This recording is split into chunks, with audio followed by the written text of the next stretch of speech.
Hello and welcome to today's event, brought to you by the Student Borrower Protection Center and the Student Loan Law Initiative, part of University of California Irvine School of Law. Today's event, Delivering on Debt Relief, Scoring the Biden Administration's Progress and Building a Roadmap for 2022. To begin today's event, Student Borrower Protection Center Executive Director Mike Pierce will deliver opening remarks. Mike? Thank you, Walter, and thank you everybody for joining us today. My name is Mike Pierce. I'm the Executive Director of the Student Borrower Protection Center, and we are a national nonprofit organization that's working to end the student debt crisis.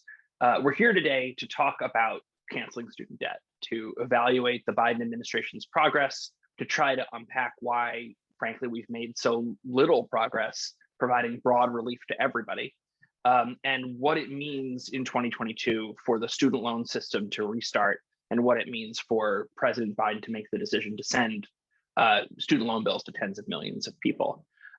Along with that stage setting, we've also achieved some really big wins in 2021, particularly for people working in public service and particularly for people with disabilities. And so I'm thrilled to be joined by an incredible set of experts and advocates and scholars and policymakers, particularly our keynote speaker, Congresswoman Ayanna Pressley, my friend and administration official, Deputy Undersecretary Julie Morgan, and an incredible panel of experts to talk about everything that we've achieved so far this year and just how much work is left to do. With that, I also wanted to say thanks to our partners in this presentation, our colleagues at the University of California Irvine School of Law, with whom we co-founded the Student Loan Law Initiative. And I'm going to hand this now off to the director of the Student Loan Law Initiative, my friend and colleague, Professor Dalia Jimenez. Hi, everyone. Thank you for joining us today. As Mike said, I direct the Student Loan Law Initiative at UCI Law, which is a center dedicated to producing the highest quality academic research on the student debt crisis. And last month marked 4 years of our center's existence in partnership with the Student Borrower Protection Center. I am hopeful there will come a time when this administration and Congress will make our work far less important than it is today. So thank you for being here and helping us build momentum towards that day. And now I have the distinct pleasure of introducing our keynote speaker, Congresswoman Ayanna Pressley, who in 2009 became the first woman of color elected to the Boston City Council in its 100-year history. And in 2018, Massachusetts voters elected her to represent the 7th Congressional District, marking another first, the first woman of color to be elected to Congress from the Commonwealth of Massachusetts.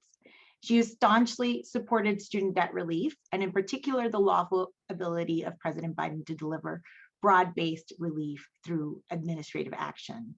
As she has said, quote, "It's about an equitable recovery. If people really do believe that Black lives matter, then the only receipts that matter in this moment are budgets and policies." So without further ado, here is Congresswoman Pressley. Greetings, hello everyone, and thank you to the Student Loan Law Initiative and the Student Borrower Protection Center for inviting me to join you all today.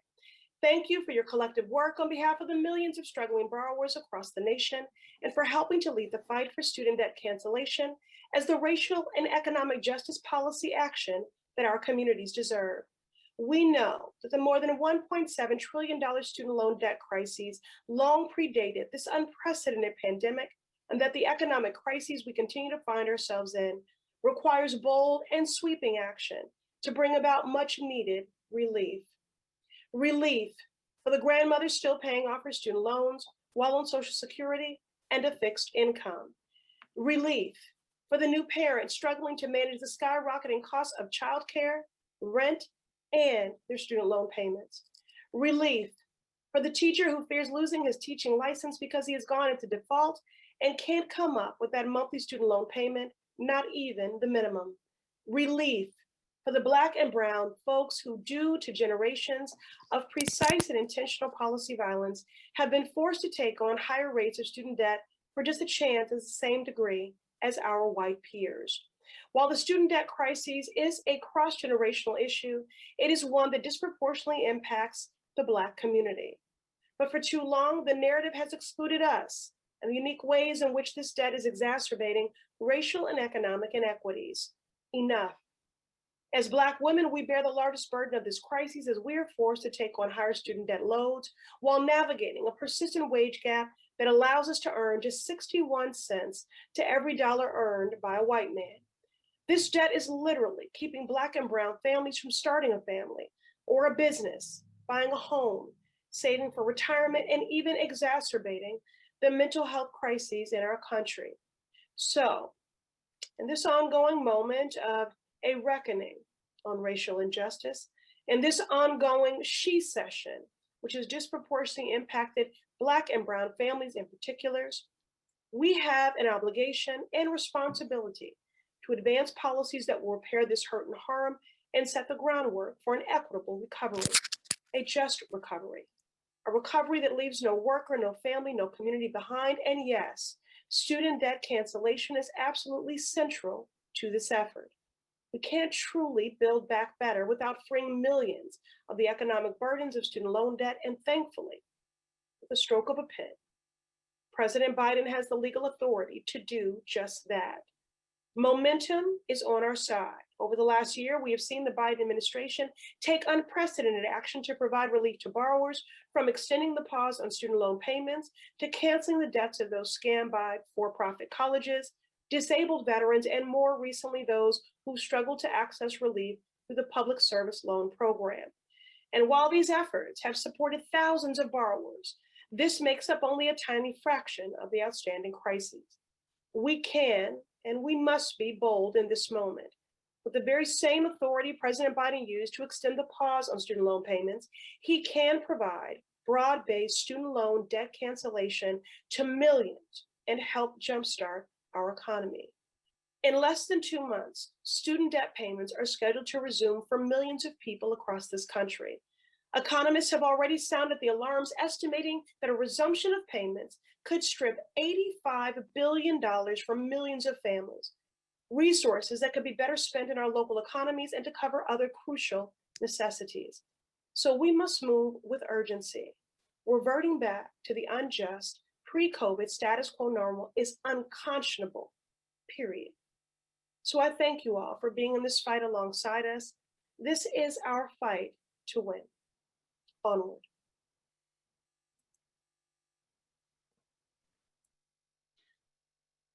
Thank you, Congresswoman, for those opening remarks. And I think that's a lot for us to focus on in the coming year, both the moral and the racial and economic justice case for us to fight to cancel student debt and to keep people free from the burden of student debt. With that, I'd like to introduce the next segment of our event today, a conversation between my colleague, our Managing Counsel and Policy Director, Persis Yu, and Education Department Deputy Undersecretary Julie Morgan. Hello, everybody. Thank you for joining us. I'm so excited to be here today. My name, for those of you who don't know me, is Persis Yu. I am the Policy Director and Managing Counsel here at the Student Borrower Protection Center. I am super excited to have Julie Morgan, Deputy Undersecretary at the U.S. Department of Education, joining us today. For those of you who don't know Julie is a longtime student loan advocate.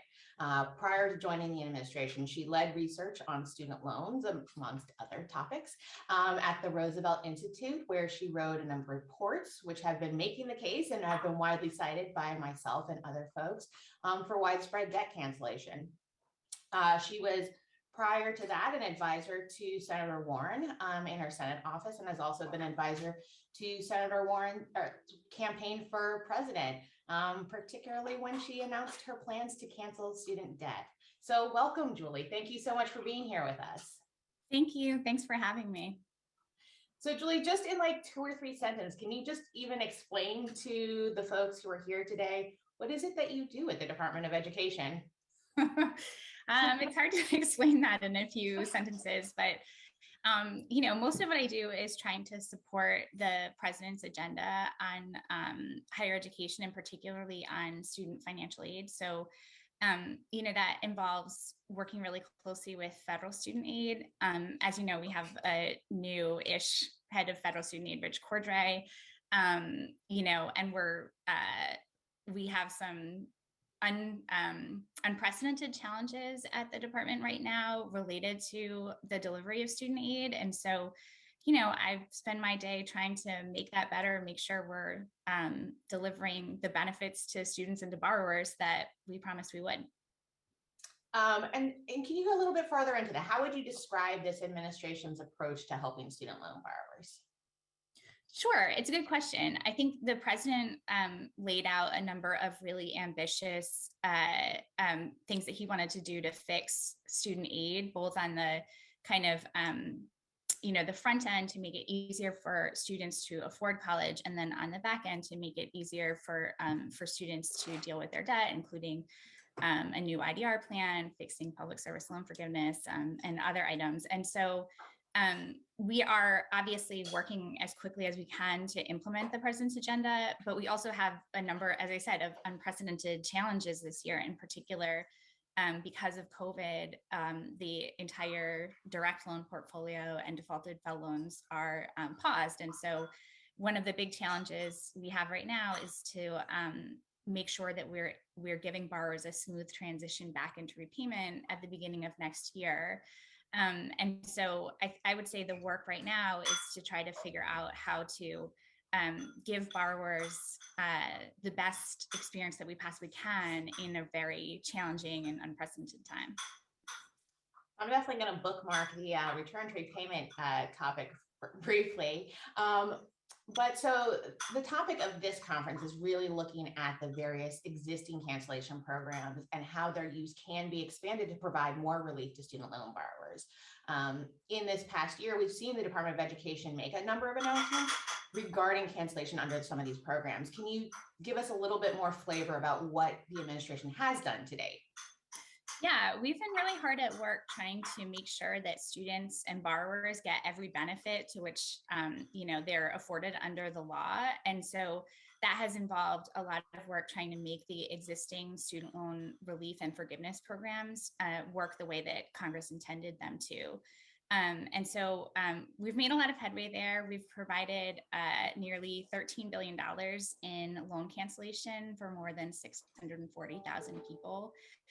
That's included substantial relief for borrowers under bar defense, total and permanent disability discharges, closed school discharges, and public service loan forgiveness. And then we've also done some things that are a little bit smaller, might fly under the radar, but I think are really important as well.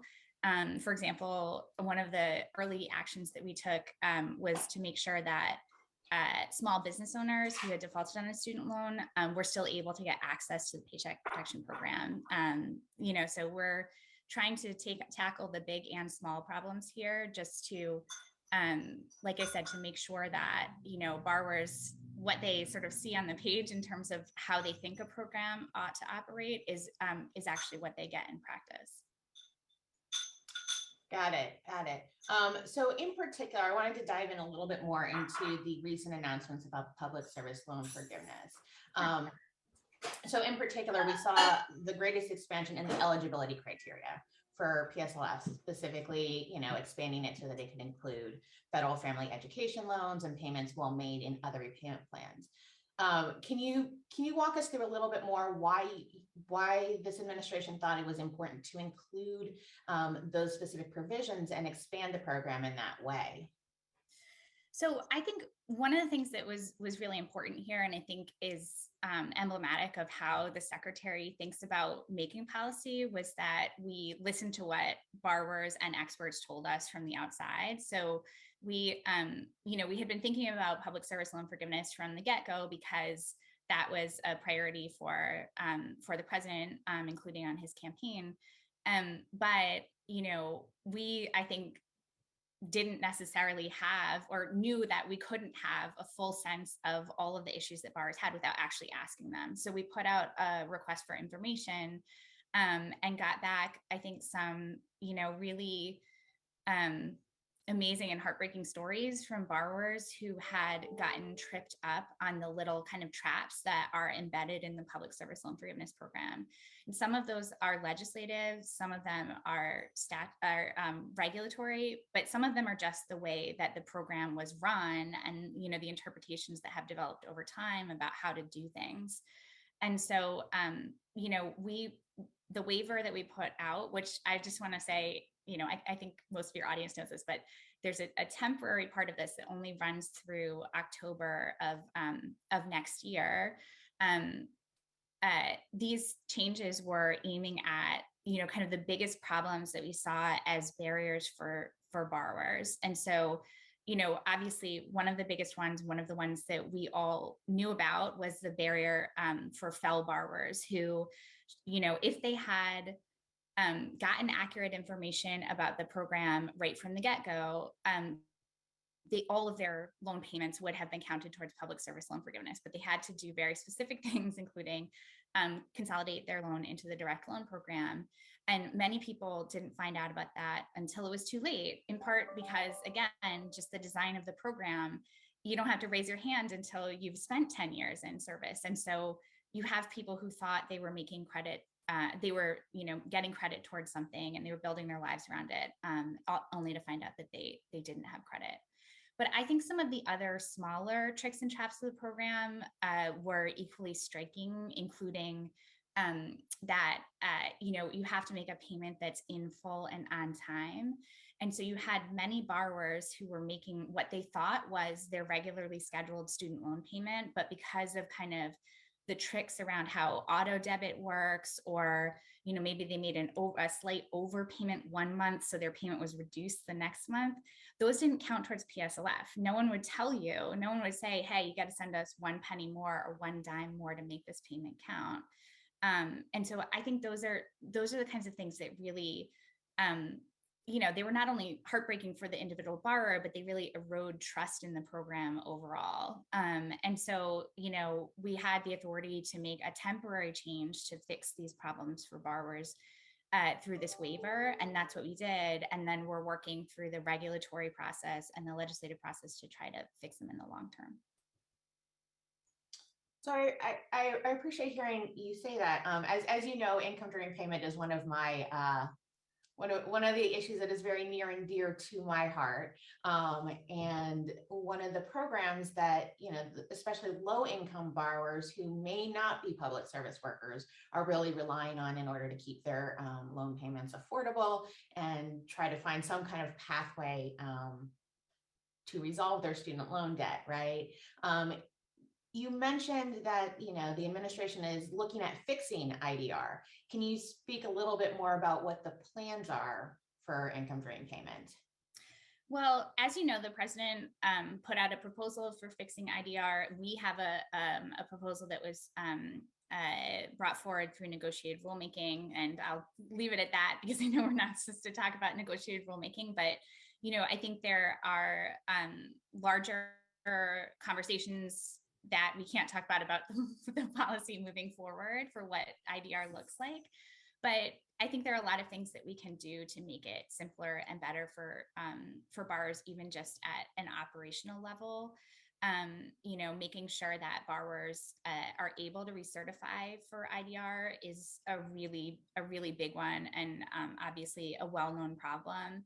And then making sure that when we do loan transfers, like the ones that we're doing right now, we're accurately transferring information to a new servicer so borrowers don't lose their payment counts. I think there's a lot of things that we can do that may seem like they're at the margin and they're not the things that get the most attention, but that can really, kind of address that same sense that I expect that IDR borrowers may have that PSLF borrowers did around, that, hey, I think I did this right, but it's not adding up, or it's not reflected in my account in the way that I thought it would be. So we're going to try to do the things we can to make the program, again, kind of, reflect what people thought it would be when they read about it and when they relied on it in paying their student loan. Yeah, I think that sounds really important. And I completely agree that no one wants to talk about the negotiated rulemaking. I will say, for anyone who's very curious about the plan, you should go to the department's website. There's quite a lively discussion back and forth about the contours of the department's proposal. So stay tuned, folks. Y'all can look at that at your own pace. But I do want to talk about just kind of like looking backwards, because I think, as you mentioned, like there are a lot of the same trips and traps that borrowers have fell into, thinking that, oh, aren't I doing everything right? So we've seen, right, the department put out data in response to Senator Warren's request for information, that 4.4 million borrowers have been in repayment for over 20 years, right?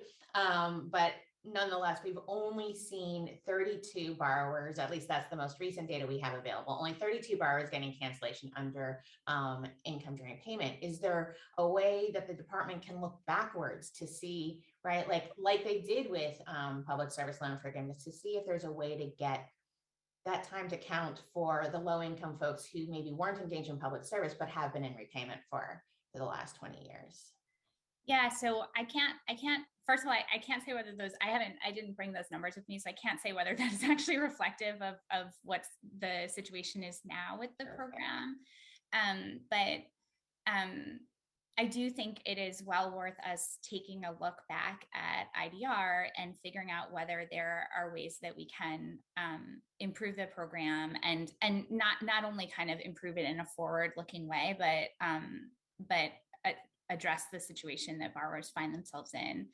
I think obviously, like anything else, this is one where we have to be really clear and careful about what our legal authorities are, and careful about, doing it in a way that is fair to borrowers and to taxpayers. But it's, I think we're definitely taking a look at this area and are eager to make sure that we're giving borrowers the best service we can. Well, I certainly look forward. There's a paper that came out today that has some ideas for you guys in this area.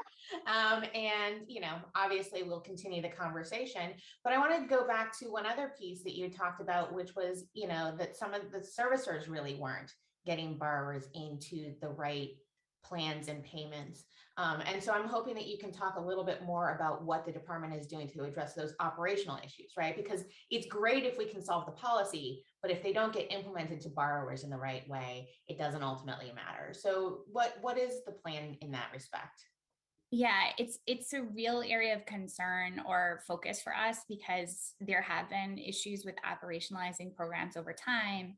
And I don't think there's necessarily one clear problem there. In some cases, it's the guidance that was given to servicers about how to implement the programs. In other cases, it's the incentive structure that was set up for the servicers there.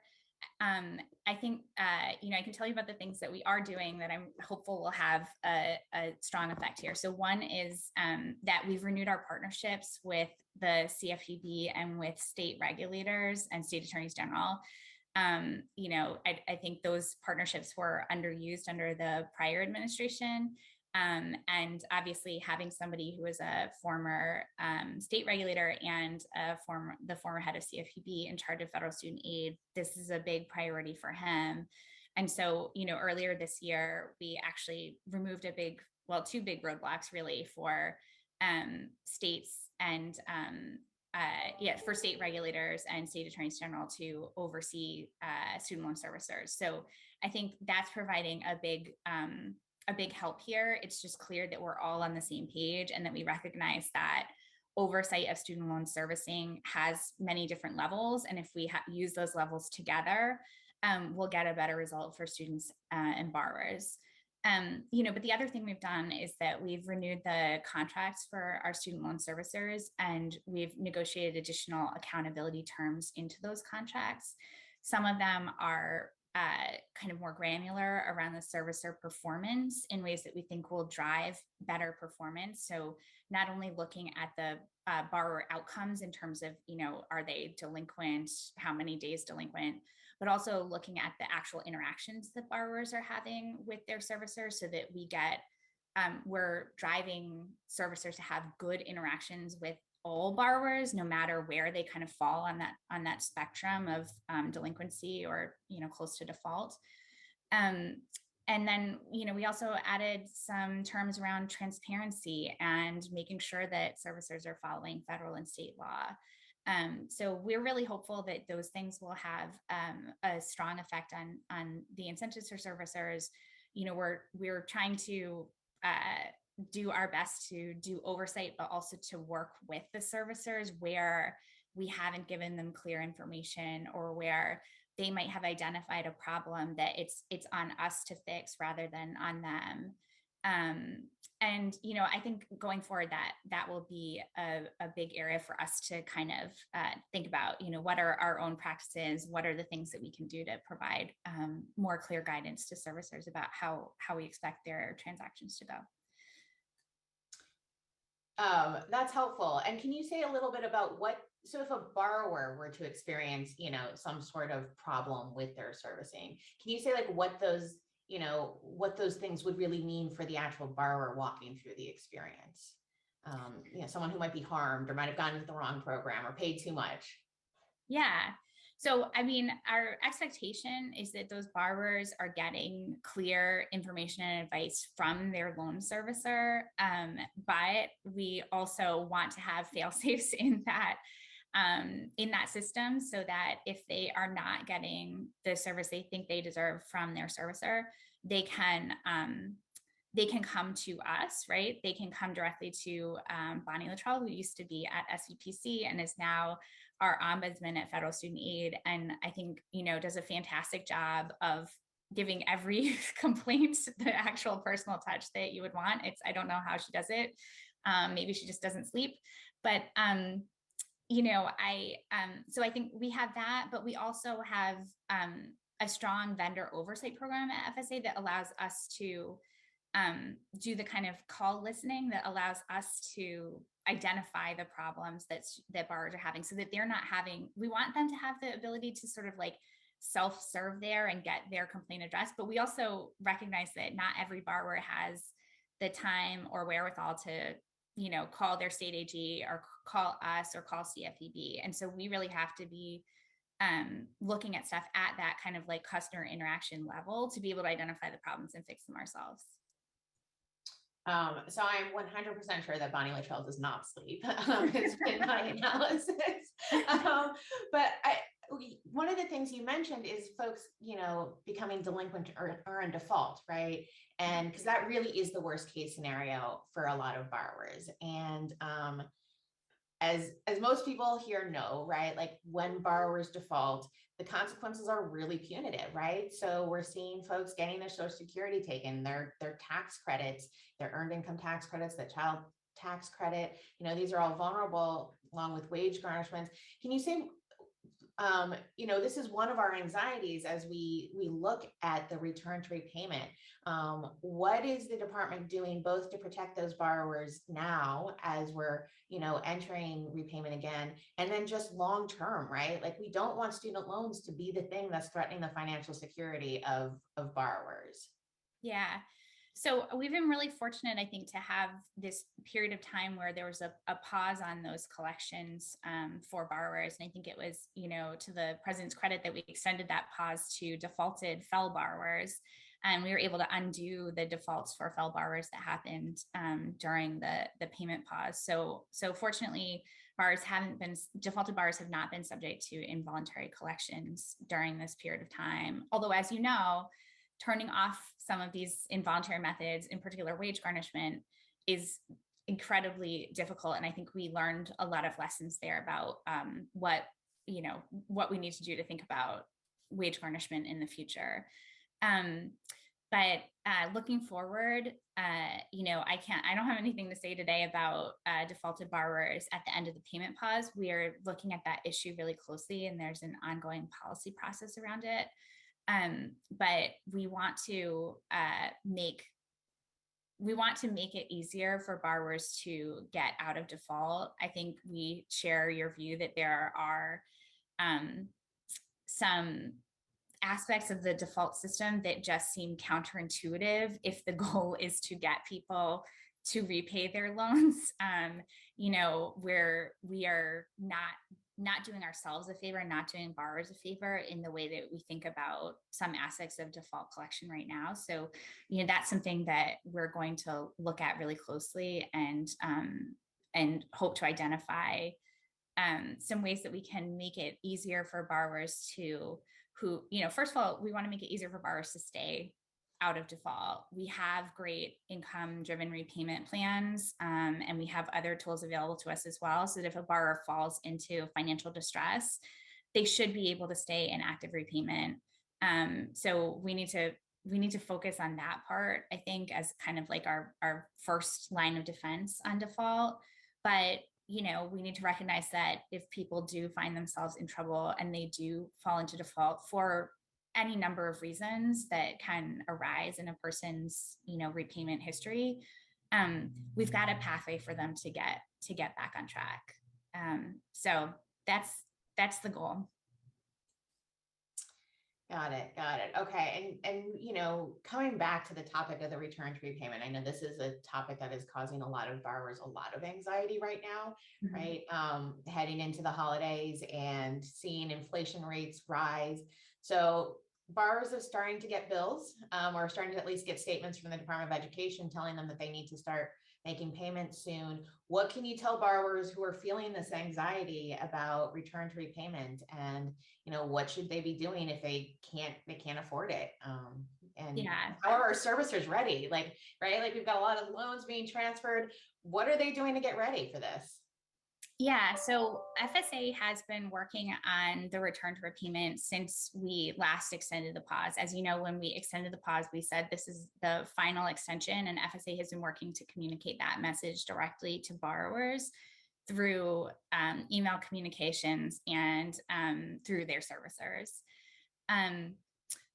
I think we recognize that this is going to be a difficult transition for people. It's a big change even for people who can afford their payments, because they've been used to the situation we're in for the last 2 years, and they're going to need to take some action. I think for some people, maybe it is a small change, but I got a job and kids and dogs and all that stuff, and remembering to pay one more bill can be a thing, even if you can afford the payment. And so we recognize that it's a transition for everyone, but there are going to be borrowers for whom it is a bigger transition, whether they were already in a situation at the beginning of the pause where they couldn't afford their payment, or whether something happened to their financial situation during the pandemic, such that now they can't afford a payment that they thought they could. So what FSA is doing right now is trying to give borrowers information to deal with that issue before we get to January 31st. So, we're encouraging borrowers who feel they can afford their payment should sign up for auto debit plans, so that they, can set their payment and be confident that it's going to be made on time. For borrowers who feel like they can't afford their payment, we have options available for them. That one of the biggest is an income-driven repayment plan. And so we're encouraging borrowers to explore the options there and to see if they qualify for a plan that they feel is going to make their payment more affordable. But if they still feel like their payment is not affordable, as you know, we have other options like an economic hardship deferment that borrowers can use for a period of time to deal with their individual financial circumstances. So, what borrowers need to do is to engage with us and to call their servicer. And I think we know that, as you said, some people are getting those bills and it's like, oof, I don't really want to get this, but that's the thing that we can do to help people prepare, right? It's like, the earlier we get the message to them, the more time they have to get ready. But we want everyone to be prepared by January 31st. We're taking every measure we can to make that happen. And then we're, really looking carefully at what we can do to prepare for, if borrowers aren't ready on the 31st, including kind of revving up our data and analytics so that we're looking at real-time information about whether borrowers did make their payment or not, and then targeting outreach to them to help them repay. All right, so we're about at our time, which makes me very sad because I have so much more that I'd love to talk with you about. And so maybe how I'll transition to my last question is one of the things that I know that a lot of us are really concerned about as we face the return to repayment is the borrowers who are going to fall through the cracks, right? We know that a lot of borrowers have moved in this thing during the pandemic. And so they're just not going to get the word out, right? We know that borrowers always have the lowest, most vulnerable income borrowers have always fallen through the cracks. So kind of turning back to where we started this conversation, you've been a long time proponent of widespread debt cancellation. So Julie, are we going to see widespread debt cancellation? This is a topic that is, has been worked on by the White House, the Department of Education, DOJ. We're continuing to work together. So there's, an ongoing policy process around the issue, but that's really all I can say about it. I think the other thing I'd say is, we don't want borrowers to slip through the cracks, and we don't want January 31st to be kind of a one-time thing. You make it or you don't. And so, we're really working to make sure that every borrower has a good shot at, staying out of delinquency, staying out of default, and, has a first, second, third chance to get on track. So, we're doing everything we can. We're doing everything all at once. But I really appreciate the chance to talk to you about this, and I'm glad you guys are hosting this event and looking for solutions with us. So. Well, I really appreciate you being here with us and being as candid and as forthcoming as you can be under all of the circumstances. So thank you, Julie. And for everyone else, thank you for joining us. And I'm really excited to get to hear all of our panelists who have more ideas for the Department of Education about how we can be doing more for student loan borrowers. So stay tuned for that. All right. Thank you, everyone.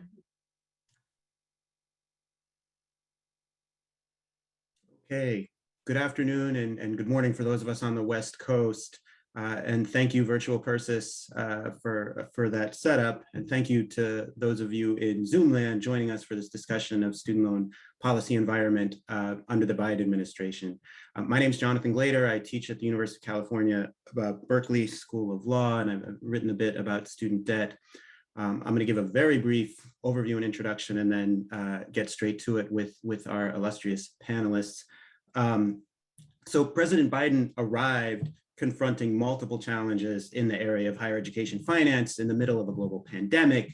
Among them, disastrous initial implementation of public service loan forgiveness, you've now heard about already, cancellation of indebtedness for borrowers on income-driven repayment, that's IDR that was referenced in the earlier discussion, responsibly managing the aftermath of for-profit institutional closures that left students stranded and in debt, rules and procedures governing availability of borrower defense to repayment, which we haven't really talked about yet, discharge of indebtedness for borrowers who have disabilities, group-based discharge for borrowers who attended institutions that falsely asserted that the students would benefit from the education. And looming over all of this is this possibility of broad-based debt cancellation, the politics of which I hope we will have a chance to talk about in a few minutes. So I've got several questions for our panelists, and there are a couple specific themes I hope to hit consistently.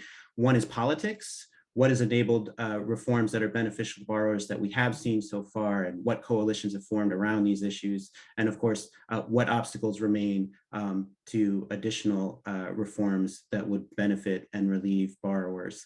So I'm going to briefly introduce the panelists, providing just name and title. It does not do them justice. They're all experts. We're lucky to be hearing from them. And then I'll get started with some questions for each panelist. You should know that the reports that our panelists have authored are all on the website of the Student Borrower Protection Center, protectborrowers.org. So you can look there to find out a bit more. Our panelists are Eileen M. Connor, Director of the Project on Predatory Student Lending, which is part of the Legal Services Center at Harvard Law School. Bethany Lilly, as Senior Director of Income Policy at the ARC. Robin Smith is of counsel at the National Consumer Law Center. Jake Brooks is Professor of Law at Georgetown University Law Center, but moving to Fordham University School of Law. And Winston Berkman-Breen is Deputy Director of Advocacy and Policy Counsel at the Student Borrower Protection Center. I'm going to start with you, Eileen. First, can you remind us about borrower defense to repayment and how borrowers can take advantage of it? And then I want to ask about how the department's implementation of this has changed over time. Sure. Thank you, first of all, for hosting this panel, Jonathan, and to SBPC and the Student Loan Law Initiative for bringing us all together today. So borrower defense is a basis to invalidate loans, and it's based on school misconduct.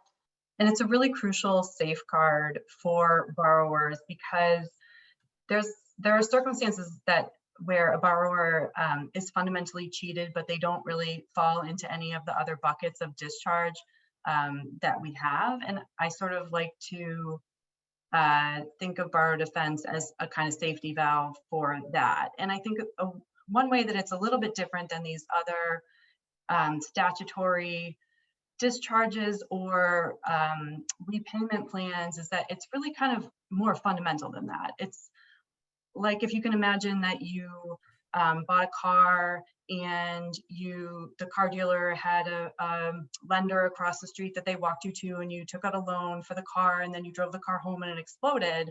That lender was still coming to you for payment, and you didn't even have the benefit of the car. That would be unjust.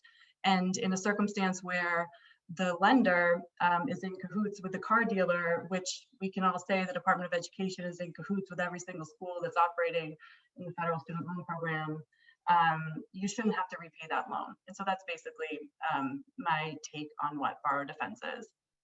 Got it. And there has been controversy over the availability of this defense, both in terms of regulatory design and implementation. Can you tell us a little bit about some of the back and forth, because that'll help us start to see some of the political forces at play here? Sure. So this is something that is in contract, it's in statute, and it has been for decades, but it really only became a topic of conversation and of regulation around 2015, 2016 with the collapse of Corinthian colleges. And of course, that was under the Obama administration, the very tail end of it. And I think what happened was that there was really critical organizing done of borrowers of that school, principally by the debt collective.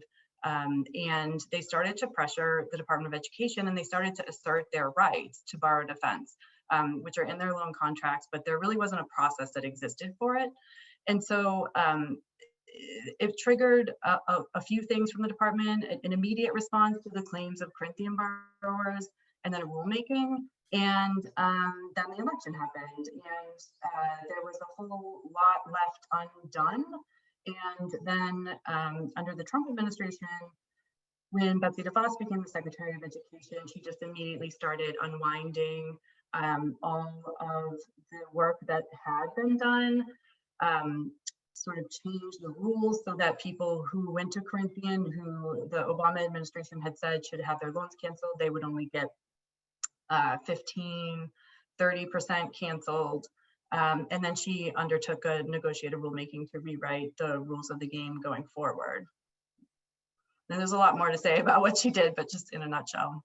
Got it. Thank you. I want to come back to where we are currently, but I want to turn now, Bethany, to you with a question about another potentially vulnerable population, and particularly vulnerable to student debt, and that people with disabilities that get in the way of their being able to work to earn an income to repay the loan obligations that they have. So I want to ask you to explain some of the relief that's supposed to be available now for student borrowers who are people with disabilities. Sure. So in this country, we have kind of a safety net for folks who either develop disabilities or have always had disabilities that are such that their work options are limited. And it's the Social Security Disability Insurance Program. We also have SSI, which is a separate one. Apologies for my calendar alarm going off there. And those two programs, that's kind of what we built the student loan discharge program on. We said, okay, if you've been on these programs for 5 years, yeah, you probably have a disability such that you can't pay back your student loans. So we should really take care of that. And so the program is called the Total and Permanent Disability Discharge Program. And it's supposed to be there for folks with disabilities when they need it, after they've been on the program for 5 years, or if it's expected that they'll be on the program for 5 years. The statutory language is pretty broad, and I think it's intended to capture as many folks with disabilities as we can, as you know, need this relief. Unfortunately, prior regulations and kind of functionally how the system works has really excluded a lot of people with disabilities. Getting on Social Security disability insurance is a huge burden on people, and many people with disabilities who are on that, by definition, have limitations when it comes to filling out paperwork or just understanding how a system should work like that. Oftentimes they rely on legal services providers, or they rely on folks like my network members and other folks to get onto programs like this. And so unfortunately, because the program wasn't automatic and because there were many other burdens there on people, it just wasn't working very well. There was also a monitoring period. So for 3 years after your loans were discharged, you would basically have to submit regular paperwork to the Department of Education. Again, for most folks who are on SSI or SSDI, that's functionally just something's going to be a problem. And we saw that in a lot of GAO reports that were done and other research showing that many people had their loans reinstated during this monitoring period, not because they were no longer eligible and they didn't still meet the income requirements, but just because they didn't get the paperwork in on time. And I think it was really reassuring to hear earlier that the Department of Education is thinking about that now. And I think that's really the steps that the Biden administration have taken really shows that. Got it. This sounds a little bit like PSLF, public service loan forgiveness, right? Both in terms of the bureaucracy and the resulting burden and difficulty in meeting the requirements, which is, it's an interesting theme that's emerging from the discussion this morning. I'm going to come back to you also, Bethany. I'm going to kind of keep going in circles, but I'm going to want to ask about the politics around this. And what is necessary to enable further streamlining of the process to alleviate some of these obstacles to taking advantage of the debt cancellation. Robin, I want to turn to you to ask about the for-profit sector, because we've already heard about Corinthian, but that's only one. There have been some spectacular collapses of for-profit institutions that have left students deeply in debt and without having completed a course of study. Why are these for-profit institutions in the news so often? Why are they so potentially dangerous to borrowers? So yes, unfortunately, for-profit schools often close, and they close suddenly because the Department of Education allows them often to operate when they have very close resources, meaning they are getting, as they get the revenue, they spend it very quickly. They don't have high reserve requirements. And so when those schools face financial difficulties, either because of a government investigation or an action, or simply because they aren't managing their finances well, they often will suddenly close, leaving students, some of whom have been studying for years, suddenly without their degree that they've been working for, without an education, often without credits that don't even transfer. It's not at all their fault. It's a devastating experience for borrowers who have often quit jobs to go back to school to try to do better for themselves and their families. Suddenly they have this enormous student debt that they think they're supposed to repay, and yet they don't have any way of paying that back because they don't have the degree that they were trying to earn to repay it. In 1992, Congress passed a law requiring the department to discharge loans for students who were unable to complete their education due to a school closure, because Congress recognized what a hardship this is for students. And this is largely a non-controversial type of student loan relief available to closed school students. What has the administration done so far because this has been in the news so much, right? There's considerable public attention and pressure. What has the administration done so far in this area? Well, so since the implementation of the closed school discharge, the department has made it difficult for many students to obtain it because they require students both to apply for discharge. They don't grant them automatically, and most students are unaware of their rights for discharges. And in addition, they have barred a large group of students from ever obtaining a discharge, because if they even transfer one credit to another school in the same program, they suddenly become ineligible for a discharge. So that there are likely hundreds of thousands of borrowers out there whose schools closed after 1986 that have for decades been trying to repay loans that they don't legally owe. This administration, in the recent negotiated rulemaking, has actually agreed to provide automatic discharges to all eligible students going back all the way to 1986, which is an enormous win for the student loan community, for these students, many of whom are people of color, and they've agreed to do so regardless of if they've transferred credits. Now, this, of course, is an agreement.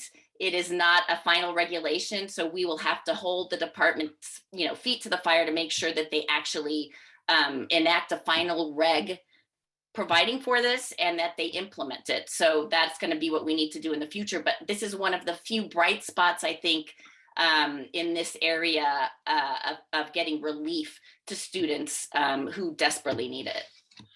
So Jake, I'm going to turn to you in just a sec to ask about the consequences of getting some relief, sort of a downstream problem. But Robin, you used the magic and terrifying phrase negotiated rulemaking, which also came up in the prior conversation. And I was just waiting for whoever used it to ask. There may be people watching who have no idea what we're talking about when we refer to this administrative process of a negotiated rulemaking. Can I ask you to explain to folks just what this process is? Because it's significant in that the outside world can, as you put it, put pressure on the department, right? Hold their feet to the fire through this process to make sure that the rules reflect the interests and concerns of borrowers. So negotiated rulemaking. Are you asking me?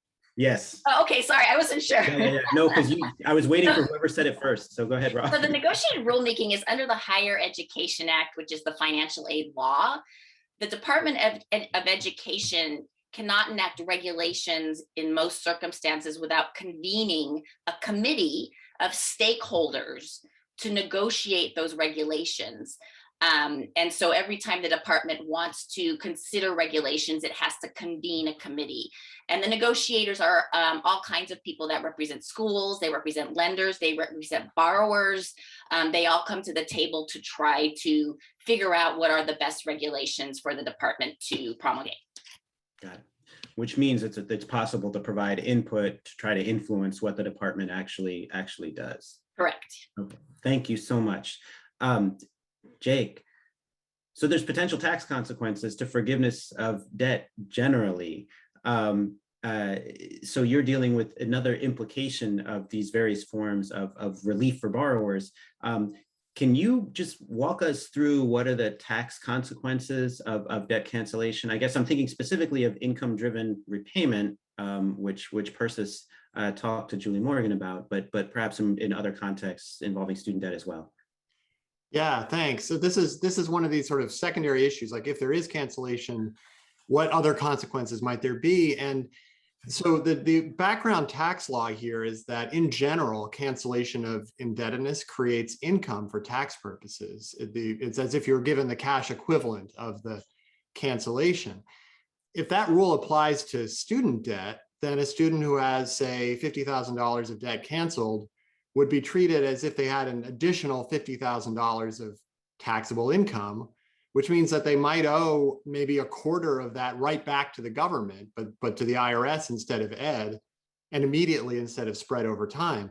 So that would really, I think, undermine any policy of cancellation, whether it's income-driven repayment or any of the other sort of discharge rights that students have.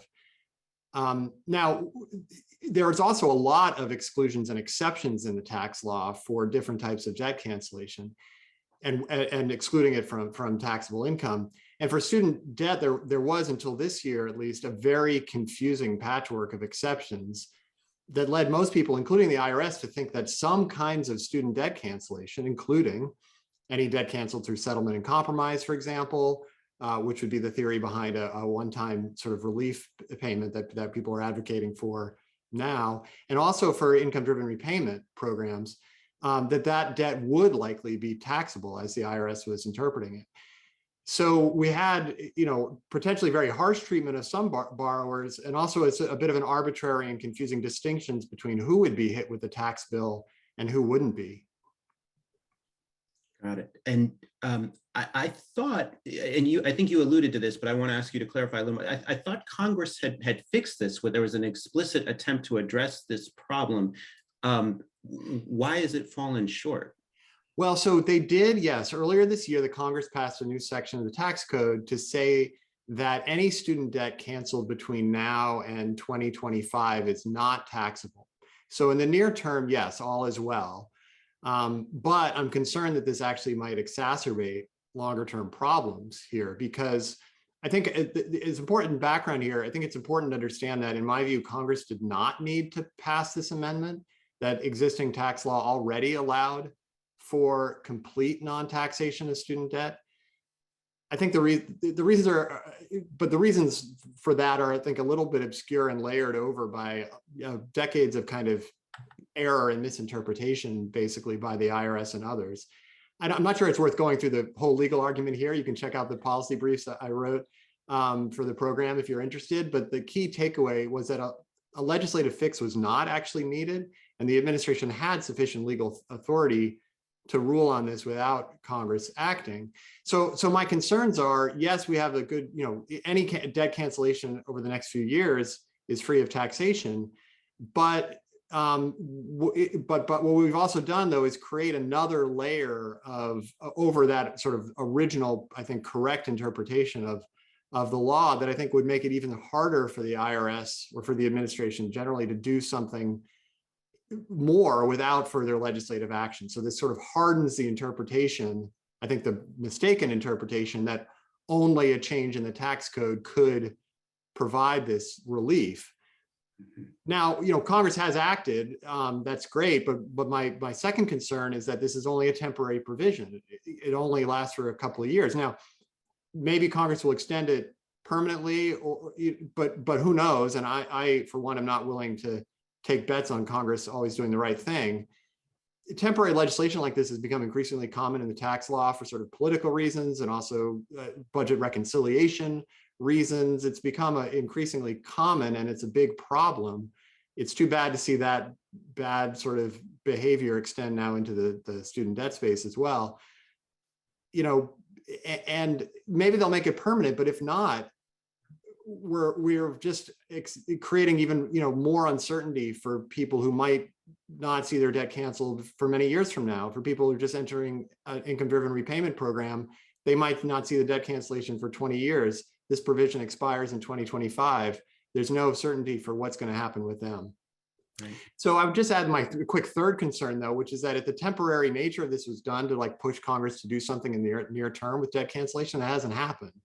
Hasn't seemed to work so far, at least. So this temporary provision may not be, it's helping, Jill Morgan was talking earlier about disability discharge and other types of borrower defense and all that. And this has certainly helped with some of that, but these long-term questions still remain. So this becomes a statutory interpretation problem, the way you're describing it, right? That the congressional action suggests that congressional action was needed when your core argument is it wasn't. Yeah, I think, the IRS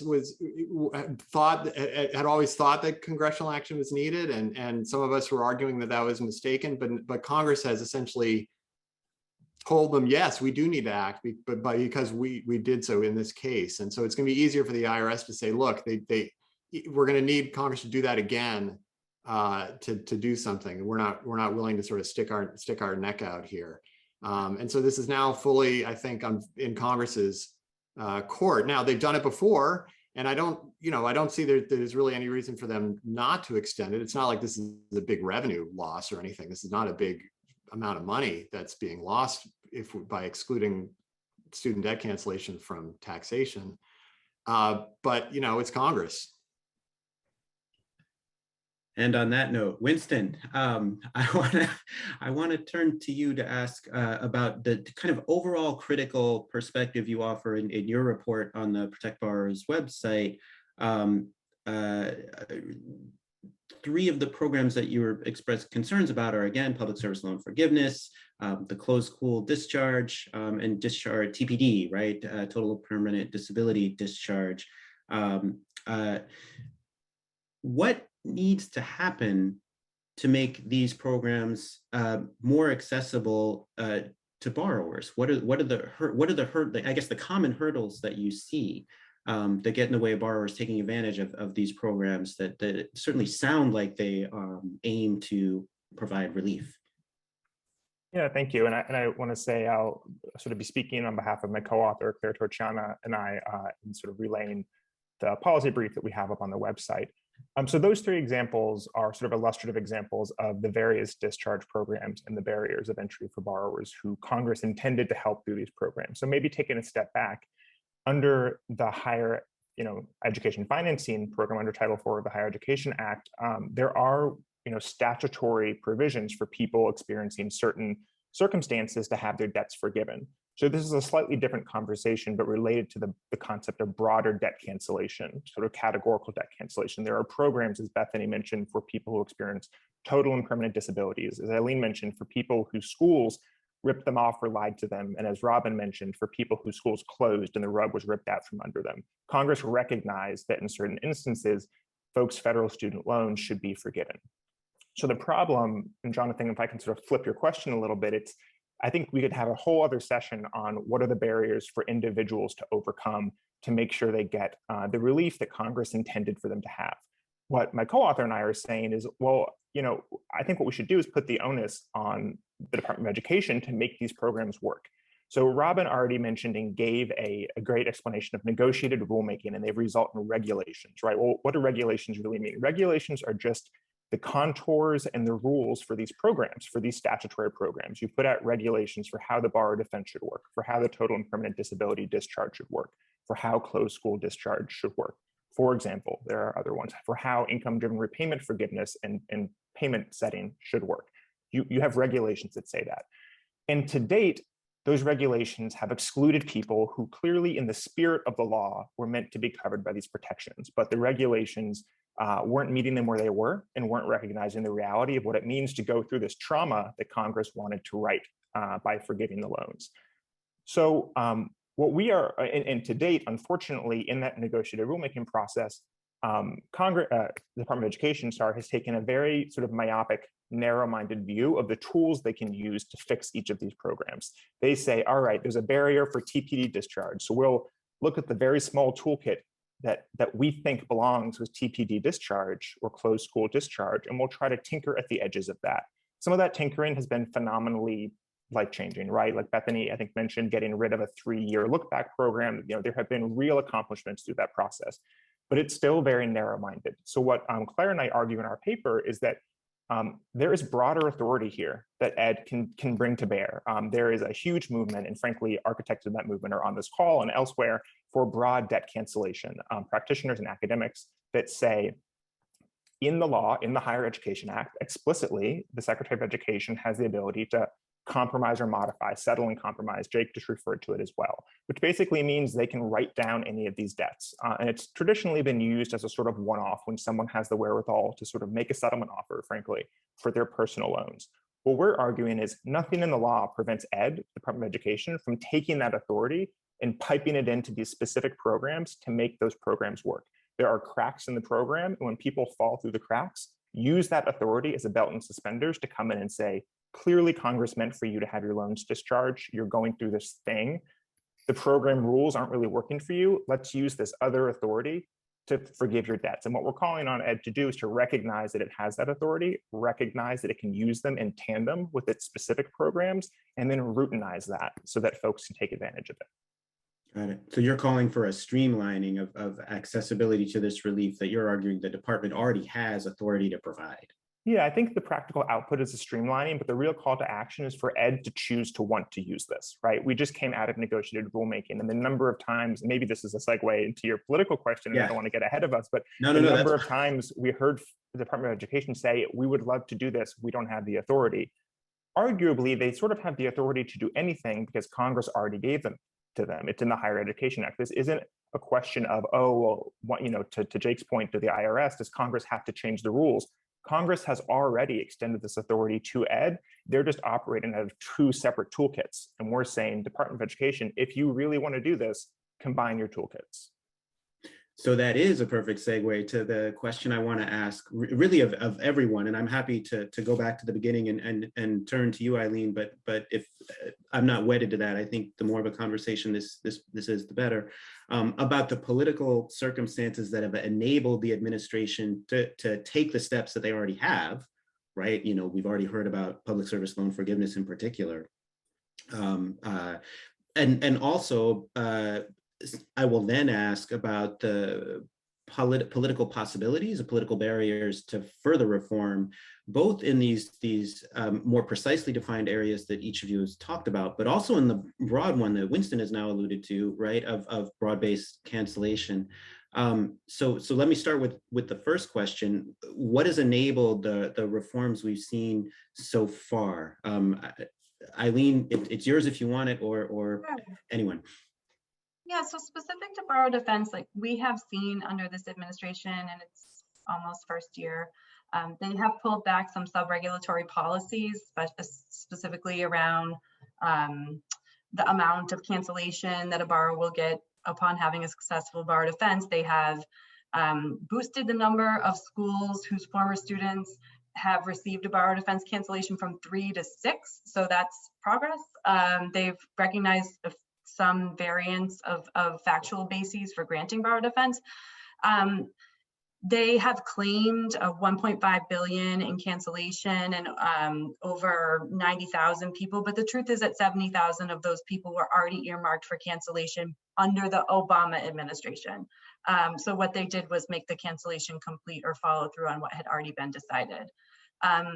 So there's no doubt that they are, moving in the right direction, but they really haven't gone far enough or fast enough, I think, with the urgency that the situation requires, especially with the payment pause ending. But I guess just to directly answer your question about what political circumstances have made what they have done possible, I think it's twofold with respect to borrower defense, which is about school misconduct. I think there's been so much work done by people on this call, borrowers themselves, just to really raise an alarm about how terrible a deal certain people are getting. Like, it just shouldn't be the case that in this country that pursuing education should ruin your life. And that is what has happened to so many people. And so I think there's been such a sustained focus on making that clear. And then, Betsy DeVos was a pretty easy foil and villain. And so I think there is just sort of there's an acceptance for this administration to say we're pulling back on something that DeVos said. No problem, people get that. I think the third thing that has sort of allowed what has happened to happen, but I think is still continuing to play out, really is the push for broad-based debt cancellation, because clearly the administration is not doing it. They haven't done it yet. I don't know why they wouldn't do it before they started repayments. I don't know why they wouldn't do it before the midterms. I don't know why they wouldn't continue the payment pause until after the midterms. I don't know any of these things, but to me, it seems clear they're not doing it. I think what they're going to fall back on is to say, but look at what we've done to fix all of these other problems. And so anybody whose loan is going back into repayment, you rest assured they're not somebody whose loan should be canceled because of, under PSLF or because their school cheated them or anything like that. We're taking care of that. I think that even the fact that they feel the need to say that is in some ways progress. It's not enough progress, I think, for anyone on this panel, but I just wanted to flag that these things, fixing TPD, fixing PSLF, fixing closed school, it's not unconnected to this larger conversation around broad-based debt cancellation and the payment pause. And I'll just add to that. You've had Capitol Hill getting fairly involved in a very bipartisan way. I mean, with the TPD program, we actually got automation for veterans under the Trump administration. And Betsy DeVos, as Eileen said, was a bit of an easy target there because for some reason, despite an executive order from the president, despite multiple letters from Capitol Hill, from bipartisan senators, she really didn't seem inclined to actually make the changes that needed to be made to fix the program. I also think the Biden administration has had a broader focus on kind of automation. There was an executive order issued just yesterday about improving customer service kind of across the government.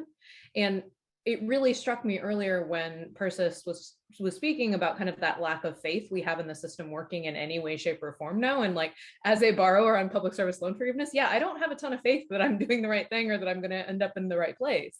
But, you know, like, I will say, I do think that lack of faith has definitely had an impact. People telling their stories to their senators saying, hey, this just isn't working. And having a GAO report that I can point to that says hundreds of thousands of people with disabilities incorrectly had their loans reinstated, that definitely helped on the TPD side. Right. So the facts were a powerful political force then, and a particularly sympathetic population, right? Veterans in also a factor in the willingness of the Congress and Congress and the administration to act. Yeah. Robin, I see you nodding enthusiastically. Yeah, I think I want to say that all of us and a lot of other folks, including groups of borrowers, have been really working for this for a very long time, right? So we've all been very strategically pushing and pushing and pushing. That includes sort of people calling their legislators, people calling the White House, educating their elected officials about what they're going through. And that is so incredibly important for borrowers to call their elected officials and say, this is what's happening to me and it shouldn't be happening. It's absolutely key to telling the story. I also want to put a plug in for legal services because these are, attorneys throughout the country that see the problems every day. They have people coming into their offices whose lives have been ruined by defaulted federal loans and do what they can, but they see it on the ground. They see the problems, and their expertise and the stories they can tell have been a huge part of this change as well. Winston, I'm sorry, did you want to jump in? Well, I just wanted to add on the politics. I think one thing, and maybe ripping off Eileen a little bit, is what is so hard is that I still think we haven't had someone articulate the problem to us, right? You know, if we know what the hesitancy was, I think people on this call, people not on this call, borrowers, organizers, political tacticians, whoever is needed could help navigate the issue. But it's been, whether it's a memo that wasn't produced and then a memo that was produced with redaction, you know, we just don't quite know what the hesitancy is, because this instinct to want to call our elected officials is I think a good thing, but it might be misdirected if we really just need to call one elected official who sits in the White House, right? So it's unclear. It's hard to navigate a political landscape, and that landscape is still sort of obscured, and we're not quite sure which direction to head. So I think from the papers that are on the website from these folks and others, it doesn't, in my mind, require congressional action to do a lot of this, nor are there legal outstanding questions. So it really does come down to politics, but we're sort of waiting to see what the holdup is. Yeah, Jake. Can I add something on this? Because I think that I'm here kind of as a tax guy, but the tax issue has often been a kind of a football in some of this debate, that it's often used as a little bit of a red herring to stop the taxation. We saw this with TPD, with disability discharge, where that was used as an excuse to not make it automatic. Congress then sort of passed something, and there was still some resistance that took additional pressure to make that happen. And perhaps we're seeing a similar dynamic with broad-based cancellation, where first was the tax issue, then that was removed, but it still hasn't really changed much. And it strikes me that there's, I'm not deep in this world nearly as much as the other people on this panel, but there does seem to be a kind of a relatively deep institutional resistance, maybe at FSA, at Ed, not necessarily because of any bad intent. I think it's because of a concern maybe about the overall financial sort of integrity of the loan program and not wanting it to look like a loss leader for Congress. I think there's a whole reason why that's a mistaken view that's not worth going into here. But I think there's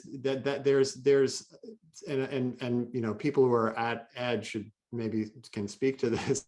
Nobody on this panel, sadly, but you know, there's something to that. I think that there's something institutional and bureaucratic within federal student aid that is resistant, I think, to this generally, and that's where a lot of the pressure needs to be put.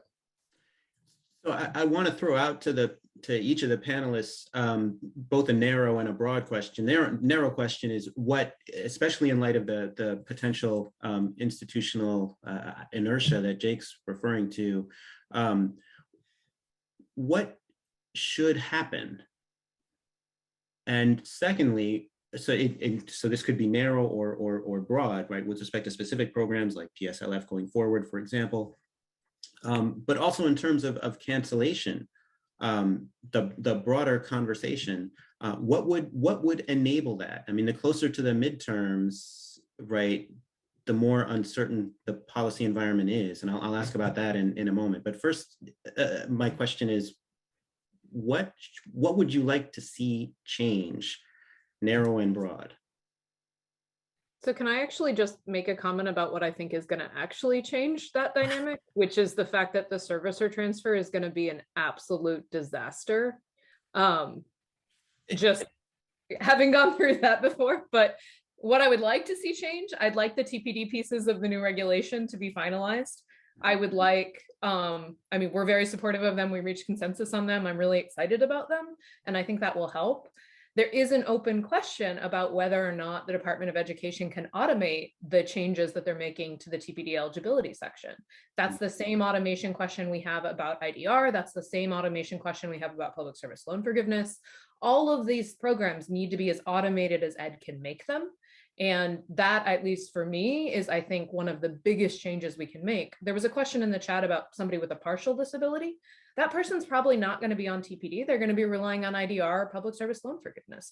To work for everybody with a disability, all of these programs have to work, and they all have to be automatic. And you need to explain to people now, when you talk about the servicer transition, the servicer, right, is often opaque to borrowers. So just for those who aren't familiar with the role of the servicer in this whole student debt administrative process. So I'll use my own personal situation as an example. So I have federal loans with the federal government, but I have a servicer, so a company that basically handles my loans. Right now, that's federal loan servicing, Fed loan servicing. And those folks are going to stop servicing my loans, which means there's going to be a new company taking over. And this happens every once in a while. And I'm guessing a lot of folks in the audience have probably experienced this themselves when their loans have moved from one place to another. I know for my private loans, they moved from one place to another quite a bit. And you have to keep track of those changes. You have to make sure you've set up all of your new payment information. And so when you move from one company that's handling your student loans to another, it can get really messy. Now, the government could, rather than paying private companies to manage this, manage it all in-house. That might help with the automation piece of it a little bit, since it would all be governmental data. But that's how we do it right now. They pay a private company to manage your loans, basically. Does that, my co-panelists might want to add more detail there. I just want to, you use a technical term of a mess, and I just want to clarify for folks, right? I think what you're alluding to is they might, in the course of the transfer of the records of your loan, they'll screw up what the principal is. They'll screw up what the interest rate accrual is. They will screw up potential forbearance, right? Meaning that there are real consequences for borrowers in terms of missed payments and records necessary to qualify, for example, for PSLF. I'm very worried they're going to lose my payments. So I will just loud shout out to everyone on this phone with like Fed loans right now. Go download your payment history and make sure you have all of those records, because there is a good chance that something will happen. I hope it doesn't. I hope I'm completely wrong and it's not a mess and it'll be okay. But I'm not optimistic there. And Jonathan, on that point, this is not any of us sort of sounding hysterical. Like, this is, if we are rational enough to learn from history, the last time there was a massive service and transfer about a decade ago, that's exactly what happened. This information was either straight up lost or mistranscribed or something along those lines. And to date, based on the service and transfers that are happening in real time or will happen in 2022, 16 million accounts will be transferred, right? That's like roughly a third of the entire portfolio. So Bethany's advice is exactly right. Folks should get their own records, but they should also file complaints immediately if something happens, if they are getting a whiff of something happening, but should certainly understand that, in the midst of payments turning back on and transfers happening and new regulations coming out and a special waiver period for the public service loan forgiveness, there's just so much going on, and it does beg the question, what does the federal government want to happen, right? They have all this authority, and if they want a better outcome, they're not seemingly taking all of the steps they could be to ensure a smooth transition. Robin, Eileen, I don't know if you wanted to speak to what you'd like to see and the political likelihood of actually seeing it, and then I want to segue to my next question, but please. I mean, I'd like to see the restoration of bankruptcy eligibility, full bankruptcy eligibility for all student loans without the undue hardship exception. Right now, it's very difficult for borrowers to get their student loans discharged, and as a result, I have clients who have experienced years of wage garnishment with no way to stop it, which is something that shouldn't be happening in this country. And so I would advocate that needs to be restored by Congress so that all student loans are treated just like other unsecured debts. Because regardless then of what the department does, people have a way out if they desperately need it. Eileen? I think that I would like to see borrower defense become a real safety valve for people and to be a real mechanism of communicating the norms and standards around the conduct that's required for for schools participating in the federal student loan program. And I think the connection to enforcement and prevention has to be made clear. And I think I would say that's going to require resources. And I would like to see many more resources devoted in enforcement, not to figuring out if students are lying on their FAFSA, but for shutting down the schools that are obviously ripping students off every single day, like as we sit here. So that's what I'd like to see. And I think as far as what people should be doing or what I think is going to happen, I just do want to encourage, as Bethany said, everyone on this call, don't shut up, don't be quiet. Keep raising your complaints, raise them to your congressperson, raise them to the department, raise them to the CFPB. It's the only real way to build pressure.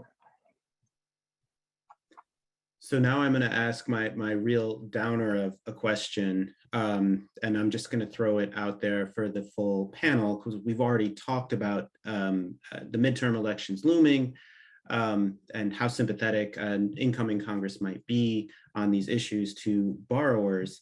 So it's quite possible that in the not too distant future there'll be considerable hostility towards providing the kind of relief that we've been talking about, both narrow and broad. I wonder what you think are the prospects, not just for further reform in the directions that you've been advocating, but also protecting the changes that have already been implemented that are favorable to borrowers. We've already seen how quickly the terrain can shift as a result of an election. There's the process. I've been reading the New York Times, and it's suggesting that there might well be another shift in a direction not favorable to the policies that you're advocating. So are there things that you would like to see the administration do to try to protect what's already been changed? Are there steps you think that could be taken to implement further change in the along the lines that you've each been describing? Well, I will start and kick it off, and it's sort of a broad and a specific. I think that the federal government, and specifically the Department of Education, the president, need to decide immediately what they actually want to do and get to work on it, because things can be done at the federal level through that negotiated rulemaking process and other that can be sticky when done, that can be hard to undo, or at least can't be undone overnight by a new administration if that's the case, and have to be reversed with certain legal standards, right? So if the department's serious about things, they shouldn't be looking at this as just, let's do what we can while we're here. They need to be looking at it as, let's do what we can while we're here as soon as humanly possible, and also do it in a really smart, intentional way that won't just be flipped back the other way. So I know that sort of sounds like a one run-on sentence version of everything I already said, of like they just need to decide to do the right thing and do it, but they need to do it with the knowledge that if they jump through the hoops properly, it'll be very difficult for a second Betsy DeVos to undo it. And then the folks on this call will just sue that person. And I also think they need to think about what they need from Congress, if anything, because if they need something, we have a very small window, I think, to get it done. And so if there is an authority, or if the tax issues that Jake was talking about need to happen, they need to happen now. And I am really hopeful Congress will be considering a lot of that next year. And as I said, I think there's bipartisan support on this. Every single member of Congress gets calls about student loans, I can guarantee you. So I think we have a chance to do some things, and I really hope they focus on that.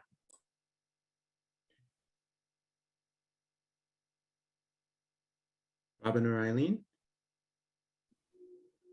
Yeah, I think early implementation, the department has proposed, for example, the TPD discharge changes and the closed school changes, but they need to start implementing that now. It's going to take a long time, and there's so many different servicers and processes that they have to go through to identify the eligible people that they need to start it now.